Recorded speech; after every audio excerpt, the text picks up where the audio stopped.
24 दिसंबर से गोवर्धन में दरबार लगाकर अवधेश सरकार द्वारा किया जाएगा सभी दीन दुखियों का समाधान। एक प्रेस वार्ता के दौरान अवधेश सरकार द्वारा सभी पत्रकारों को अवगत कराते हुए बताया कि कोई भी किसी भी प्रकार की समस्या लेकर दरबार में आएगा, उसका समाधान दरबार में ही किया जाएगा। अब ये सरकार द्वारा प्रेस वार्ता के दौरान यह बताया गया कि यहाँ आर्थिक, शारीरिक एवं मानसिक समस्याओं का भी समाधान किया जाता है।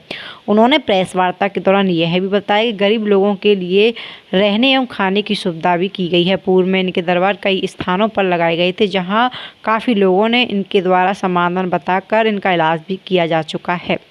उन्होंने पत्रकारों से बात करते हुए बताया कि बालाजी की कृपा से यह अभियान 24 दिसंबर तक गोवर्धन में 3 दिन के लिए चलाया जाएगा, जहां कोई भी किसी भी प्रकार का रोगी इन समस्याओं को लेकर आ सकता है और समस्या लेकर जा सकता है, जिसका उद्देश्य मात्र समस्याओं से जूझ रहे पीड़ितों की खुशहाली ज़िंदगी देना है। अब देखना यह है कि इस अभियान में कितने लोग भागीदारी निभाते हैं और अपनी समस्याओं का समाधान करा पाते हैं।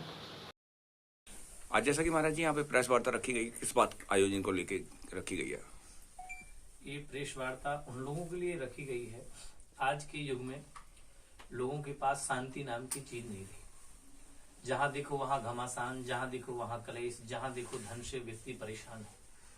जहां तक धन से परेशान तो ठीक है, अपितु जो लोग क्रिया कर रहे हैं, मंत्र शक्ति कर रहे हैं, फिर भी उनको फल नहीं मिल रहा है।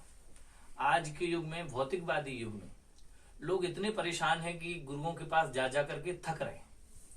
तो पूज्य गुरुदेव भगवान श्री पूज्य दादा गुरु जी की कृपा से मुझे बालाजी की साक्षात कृपा प्राप्त हुई। श्री हाथीवान महाराज पूज्य गुरु शरण महाराज की कृपा से पूज्य पाद प्रातः स्मरणीय गुरु शरण जी महाराज, प्रातः स्मरणीय दीक्षा गुरु जी सांवरिया बाबा, अखिल भारतीय चतुर संप्रदाय की कृपा से, सभी ब्रजवासियों की कृपा से मुझे शक्ति प्रदान हुई कि मैं लोगों के दुखों को दूर कर सकूं।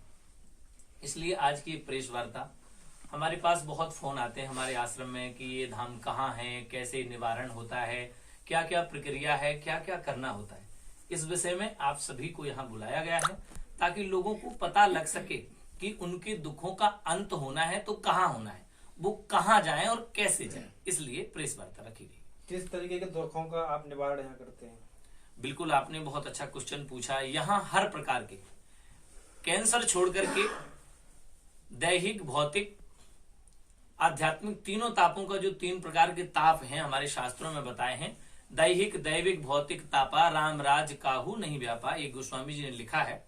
और बस उसी का अनुसरण करते हुए हर प्रकार के ताप, ग्रह क्लेश हो, चाहे कर्जे की बीमारी हो, चाहे लोग, बीमारी सबसे बड़ी क्या है कि डॉक्टर के पास जाते हैं, एक्सरे निकलवाते हैं और वहां एक्सरे में कुछ नहीं आता और फिर भी वह बीमार है। हम इस प्रकार का इलाज करते हैं, जो डॉक्टर फेल हो गए हों, हमारे पास वो लोग आते हैं और हम उन बीमारियों को जड़ से खत्म कर देते हैं। क्या महाराज जी कोई शुल्क भी लिया जाता है?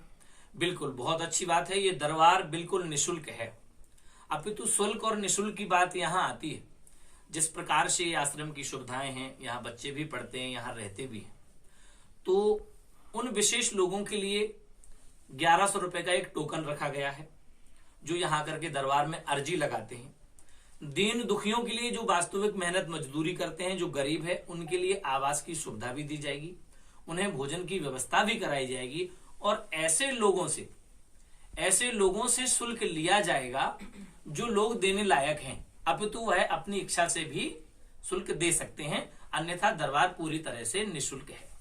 महाराज जी, आप भूत भविष्य वर्तमान बता देते हैं, इसके बारे में क्या कहेंगे? बिल्कुल, मैं कौन होता हूं बताने वाला, हालांकि मैं तो कोई भी नहीं हूं बताने वाला। बताने वाले मेरे पूज्य गुरुदेव हैं, बताने वाले श्री बालाजी साक्षात विराजे हैं। बालाजी की कृपा से जो मुझे आदेशित होता है, प्रेषित होता है, वैसे पेन कॉपी लेकर के मैं लिख देता हूं। वो कितना सही है, कितना गलत है, ये सामने वाला बताता है। पहले हम उससे पूछते हैं कि तुम क्या पूछने आए हो, वो हमें बताता है, फिर हम उसे पर्चा दिखाते हैं कि देखिए यही लिखा है, वो एग्री करता है कि जी गुरुजी यही लिखा है। उसके बाद हमारी चिकित्सा चालू होती है। तो ये जो पीछे रखा है, ये क्या है? ये गुरुदेव भगवान की कृपा से अभिमंत्रित दंड है। इस दंड की ताकत मुझे भी नहीं पता। जिस प्रकार से राम न सकहीं राम गुण गाई, राम जी भी अपने नाम का गुणगान नहीं कर सकते, इसी प्रकार से मैं इस दंड का गुणगान नहीं कर सकता। ये दंड भूत प्रेत बाधा से जो कई सालों से परेशान हैं उन लोगों के लिए मात्र स्पर्श होते ही, इसका स्मरण करते हुए भूत प्रेत बाधा आजीवन के लिए नष्ट हो जाती है। यह पूज्यपाद गुरुदेव भगवान से अभिमंत्रित दंड है। महाराज जी अब तक कितने लोग सही हो चुके हैं? हाँ बिल्कुल सही।